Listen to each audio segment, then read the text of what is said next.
Welcome to TRS Clips, the channel that we hope is like a brain workout for you.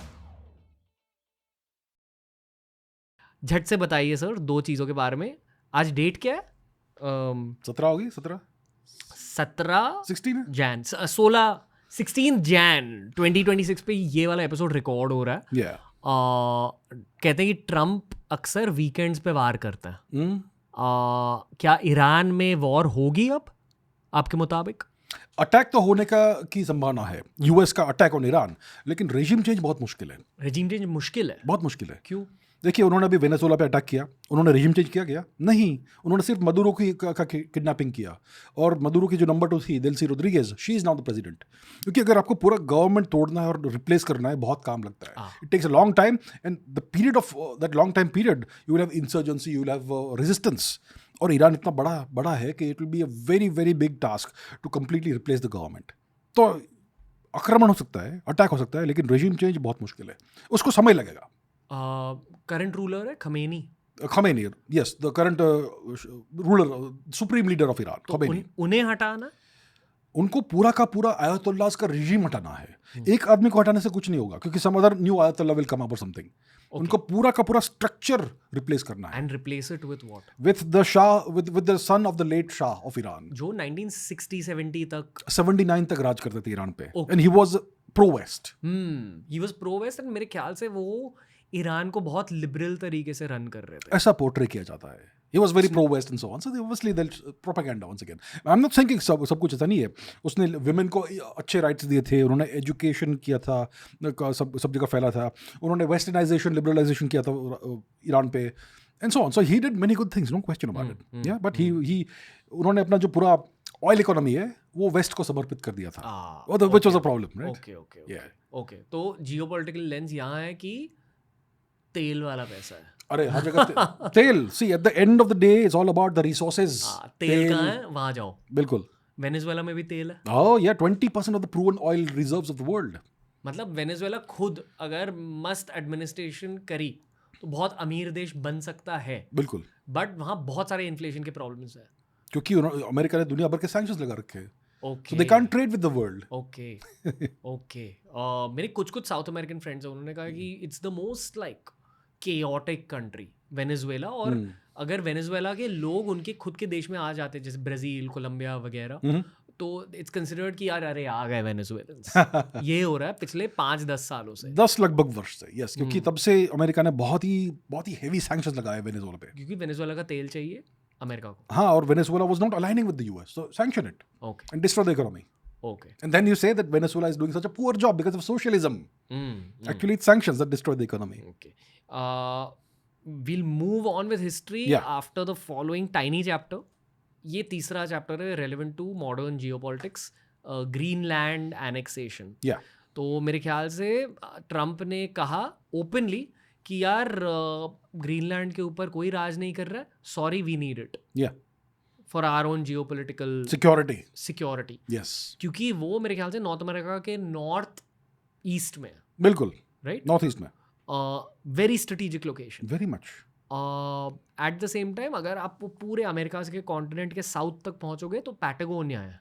Patagonia, yes. Argentina. और वहाँ भी bases है America के. I am not sure उनके bases है कि नहीं. पॉसिबल. अमेरिका के बेसेस हर जगह होते हैं, सो पॉसिबल. ओके. ग्रीनलैंड को एनेक्स करने के ये थॉट को फ्लोट करने के बाद मेरे ख्याल से जो डेनमार्क के लीडर हैं उन्होंने कहा कि कम ट्राई ऐसे कुछ वाइब स्प्रेड किया. Okay. ये क्या सीन है? Denmark owns Greenland for whatever reason, historical reasons. Denmark के पास कोई क्षमता नहीं है उसको डिफेंड करने की. तो मतलब ग्रीनलैंड में पावर वैक्यूम है. Okay. Power doesn't like a vacuum. Somebody will move in. तो ट्रम्प बोल रहा है कि we will just take it. है क्या ग्रीनलैंड में? देखिए, ग्रीनलैंड में क्या है कि सबसे पहले ज्योग्राफिकल लोकेशन बहुत इंपॉर्टेंट है. अगर आप नॉर्थ पोल से मैप देखेंगे दुनिया का, तो Greenland is between Russia and north America, kind of.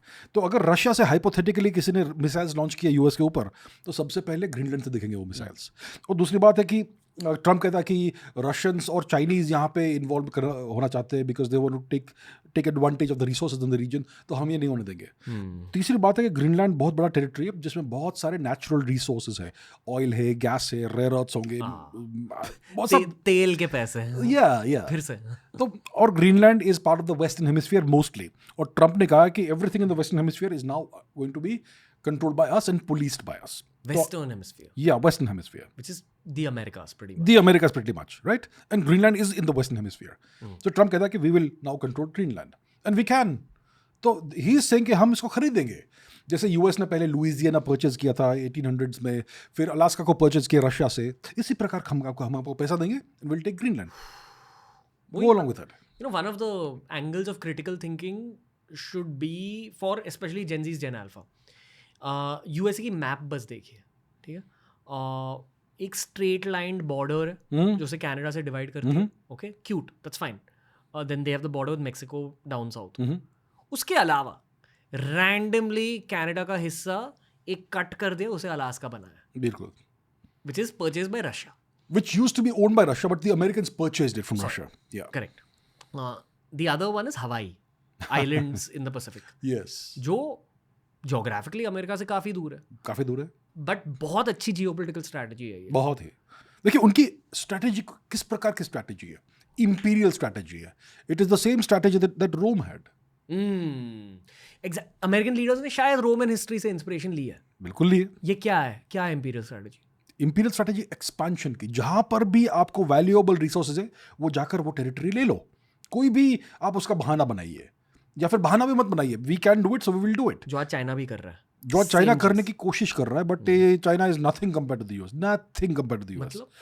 China के पास बिल्कुल भी वो पावर प्रोजेक्शन कैपेबिलिटीज नहीं है लाइक द यूएस, और चाइना के पास रिस्क का एपेटाइट नहीं है। It will not dare fight the Americans. वो सिर्फ उनके सामने इकोनॉमिक वॉरफेयर करेंगे, मिलिट्री वॉरफेयर नहीं कर पाएंगे। China is very very risk averse on the military front, so China is very different from the US. They seek to emulate the US, they hero worship the US, okay? China hero worships the US, अगर even though they will not admit it, लेकिन China उस स्थिति में नहीं है कि US policies को emulate कर पाए ठीक से ग्लोबली। ये जो हमने कहा कि America has mimicked the Roman civilization to some degree, यही होती है हिस्ट्री पढ़ने की देन। बिल्कुल, ये पैटर्न्स आपको दिखेंगे। और यही लेसन्स आप खुद के बिजनेस में यूज कर सकते हो, खुद के करियर में यूज कर सकते हो, सोशल सिचुएशंस में यूज कर सकते हो। बिल्कुल, that's why it's important to read between the lines when you're listening to history conversations. Again, very value adding angle on all of this. ये जो छोटा सा जियोपॉलिटिकल टैंजेंट हमने लिया है, जो 2026 का जियोपॉलिटिकल अपडेट है, चलिए इसे आप समराइज कैसे करोगे कुछ बुलेट पॉइंट्स में?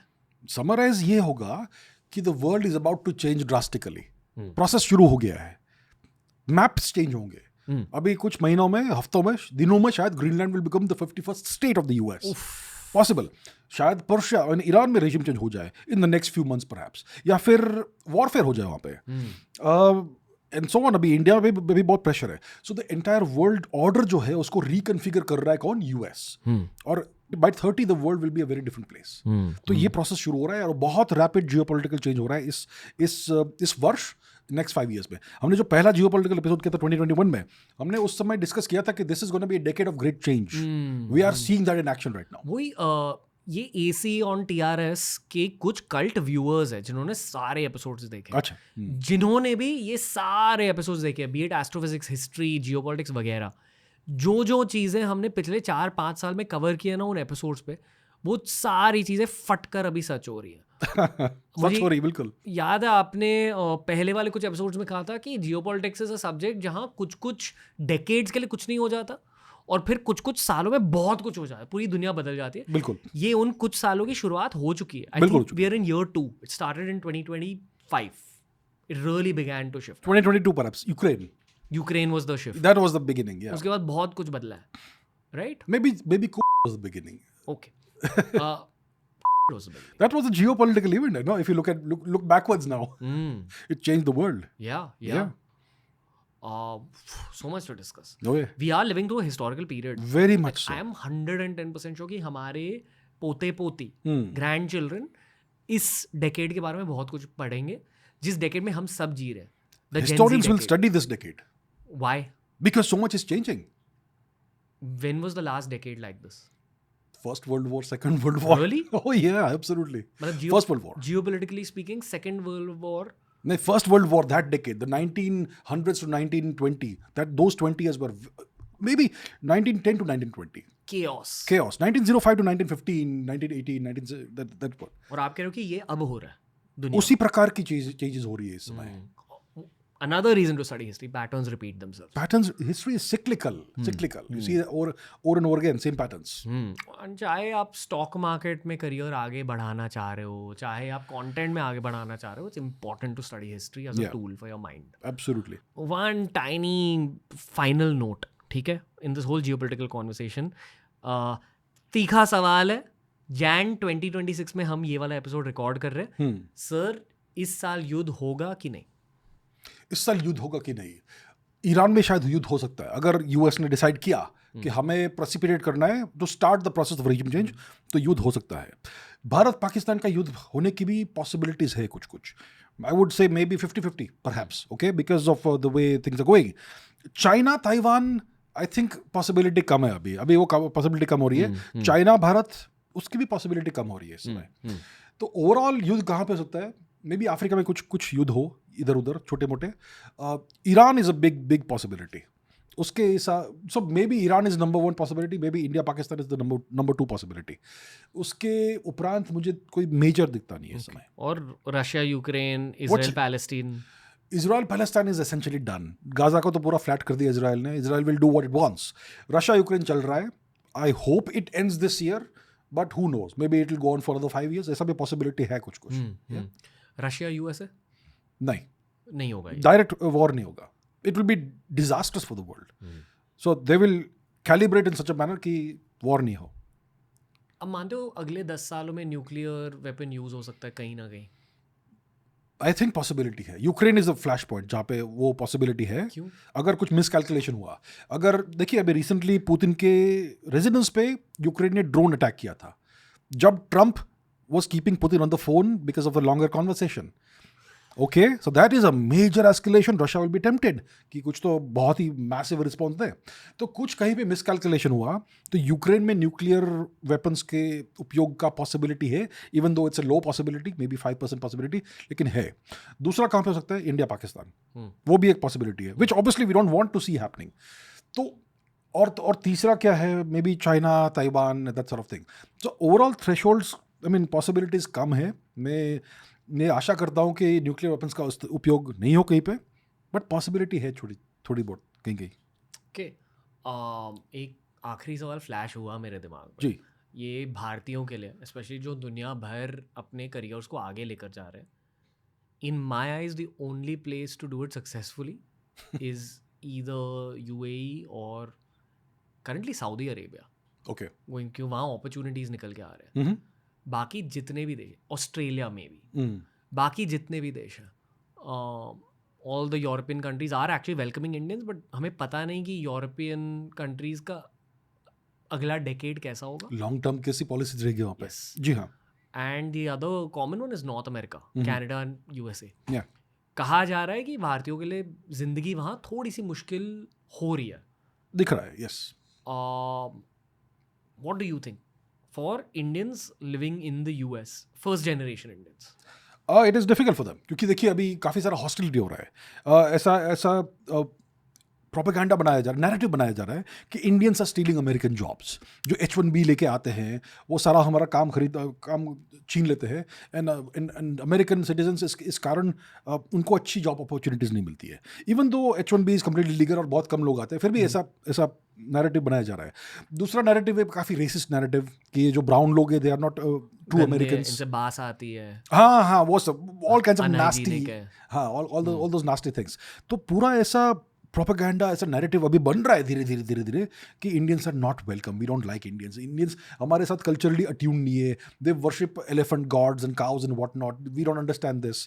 तो ओवरऑल इंग्लिश स्पीकिंग वर्ल्ड में ये नैरेटिव बन रहा है और ये फैल रहा है out of the US into Canada, into other English speaking Nations also, and also into Europe.